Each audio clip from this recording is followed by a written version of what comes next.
Being in MMA helped me be more accountable of my action and helped me manage my time and use it more wisely.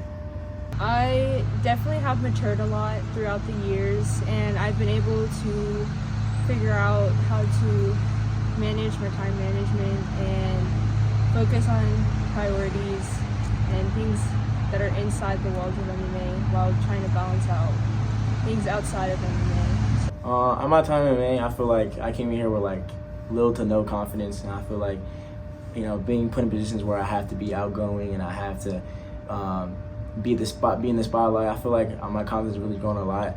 Hi, I'm Aaron Bramble, cadet at Massanutten Military Academy. This is my brother, Matthew Bramble. I'm a sophomore and a color sergeant here, and my favorite thing about MMA is the friends I've made and the busy schedule because it keeps me active. I'm a corporal and I'm a squad leader. I like the academics here because there's a lot of one-on-one time with the teachers and it helps me be focused throughout the day.